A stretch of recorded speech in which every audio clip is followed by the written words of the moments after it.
Selamat datang di pembahasan kita. Jujur ya, saya semangat banget buat ngebedah teks kuno yang satu ini bareng Anda. Kalau dibaca, alurnya tuh bener-bener berasa kayak nonton film road trip yang super menegangkan. Kita bakal ngeliat prosesi penyerahan tongkat estafet kepemimpinan yang epik banget. Langsung aja kita mulai. Kita kan sering banget dengar ungkapan mengambil alih jubah kalau ada orang yang nerusin posisi penting. Tapi, Anda tahu nggak sih dari mana asalnya?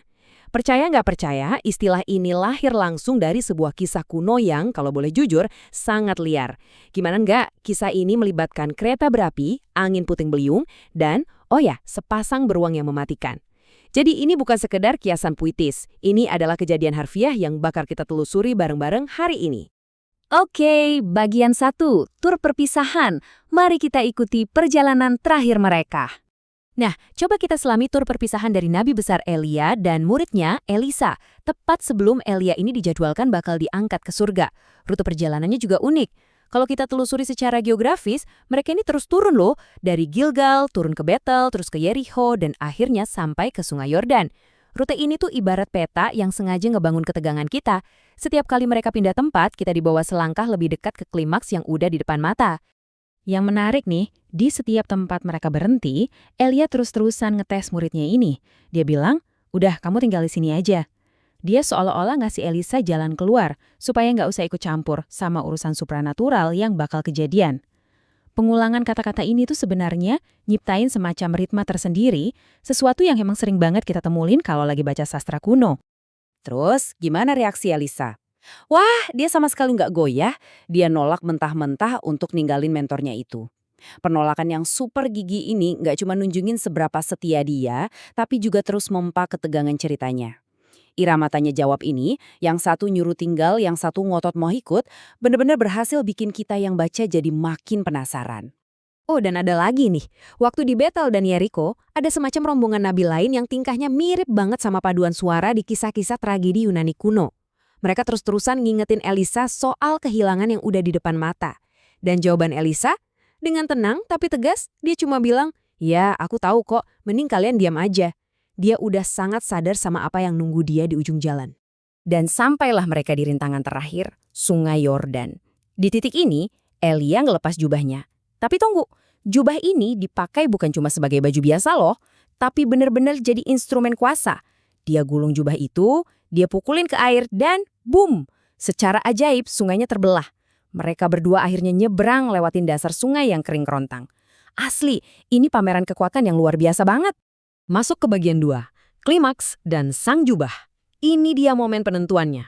Setelah nyebrang dan akhirnya benar-benar berduaan aja, Elia nawarin satu permintaan terakhir buat muridnya. Elisa minta porsi ganda dari roh Elia.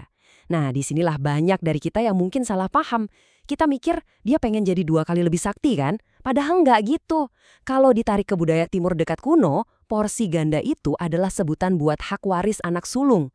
Jadi yang diminta Elisa itu sebenarnya hak warisan kepemimpinan. Dia minta buat diakui secara resmi sebagai penerus sah, gantiin posisi ayah spiritualnya. Mendengar itu, Elia bilang permintaannya berat dan ada syaratnya. Elisa harus ngelihat langsung kejadian pas Elisa diangkat nanti. Terus, terjadilah salah satu adegan paling sinematik dan spektakuler di seluruh literatur kuno. Tiba-tiba aja muncul kereta berapi lengkap dengan kuda-kudanya yang juga dari api, misahin kedua orang ini gitu aja.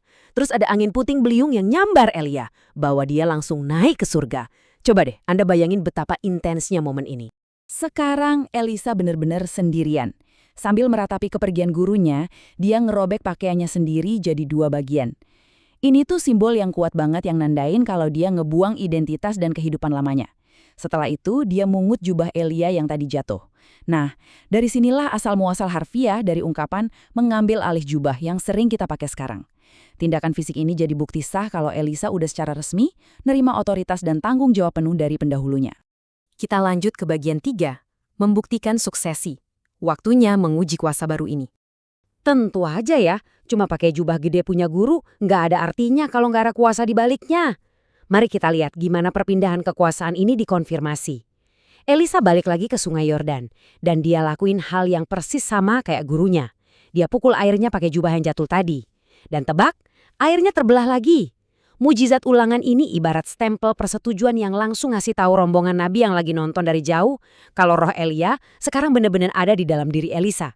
Bagian 4. Pencarian yang sia-sia. Di mana Elia?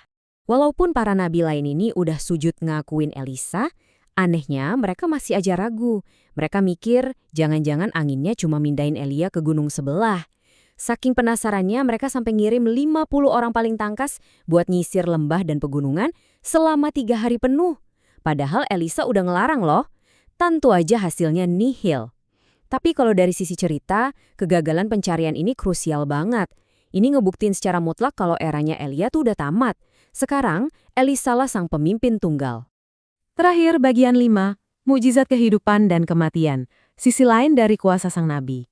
Teks kuno ini ditutup lewat sebuah epilog yang sengaja nunjukin sifat ganda dari kekuatan supranatural si nabi baru kita ini.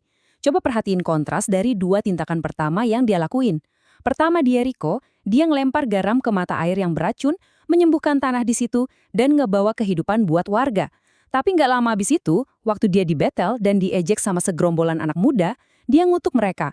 Dan hal mengerikan terjadi, 2 ekor beruang buas keluar dan nyabik-nyabik 42 anak itu. 2 hasil yang sangat ekstrim kan? Pemulihan total di satu sisi, dan kehancuran fatal di sisi lain. Jujur, rentetan kejadian ekstrim ini tuh nggak ditulis asal-asalan. Teks ini emang sengaja pengen ngasih unjuk kalau kuasa ilahi yang sekarang dipegang Elisa itu skalanya sangat masif, nggak pandang bulu, dan bisa dibilang cukup mengerikan. Dia punya kapasitas buat mulihin kehidupan yang mati, tapi di saat yang sama, dia juga menuntut rasa hormat yang absolut. Pesan moralnya jelas banget sih, jangan pernah macam-macam sama orang yang baru aja mewarisi jubah kenabian.